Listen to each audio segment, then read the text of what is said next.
Good day, and welcome back to Royal News Daily, where the real action is not always on the balcony. It is happening behind palace doors.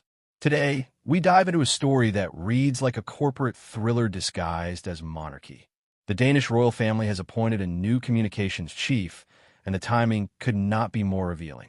Because when a monarchy brings in a fresh strategist after a string of extraordinary scandals, it is not just housekeeping. It is damage control at the highest level.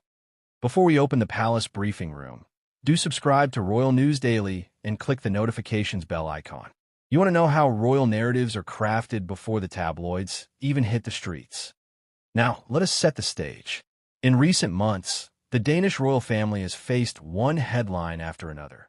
King Frederik's Madrid controversy, Princess Isabella's fashion shockwave, the title-stripping saga with Prince Joachim's children, and debates over Crown Prince Christian's overly polished portraits.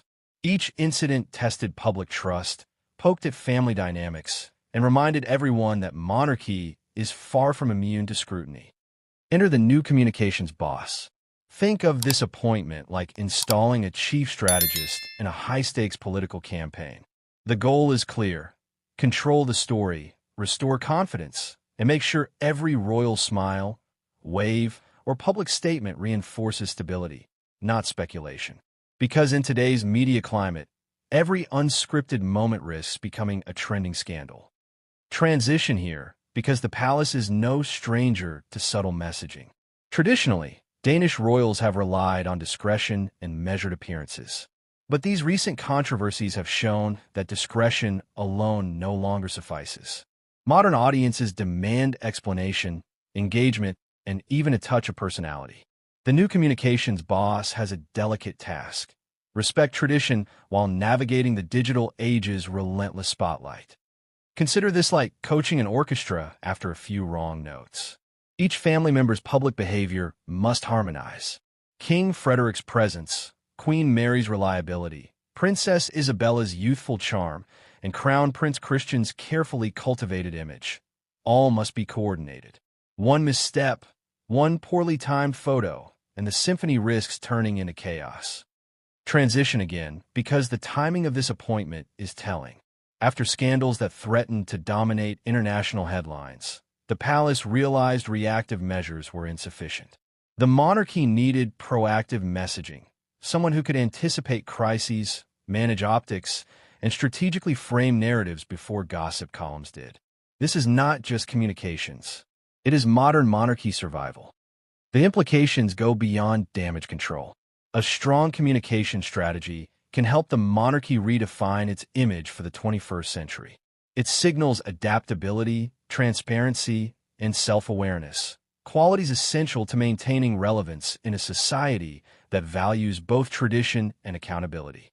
It also demonstrates that the monarchy is listening, learning, and evolving.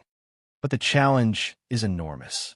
Social media accelerates scrutiny, audiences expect authenticity, and every royal gesture is dissected. The new communications boss must balance carefully. Enough visibility to reassure, but not so much as to expose vulnerability. It is a high-wire act with little room for error. Transitioning to the broader picture, this move also highlights how scandals, while uncomfortable, can act as catalysts. They force institutions to modernize. They compel reflection on what is working and what is not. And they create opportunities for reinvention. For the Danish royal family, the appointment of a new communications chief is not just a response. It is a statement. We are listening, we are adapting, and we intend to remain relevant.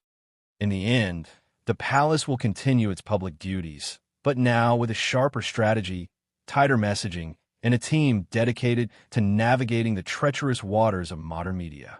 The scandals are not gone. The headlines will continue. But the monarchy is no longer reacting blindly. They're steering the narrative with purpose. Thank you for watching Royal News Daily.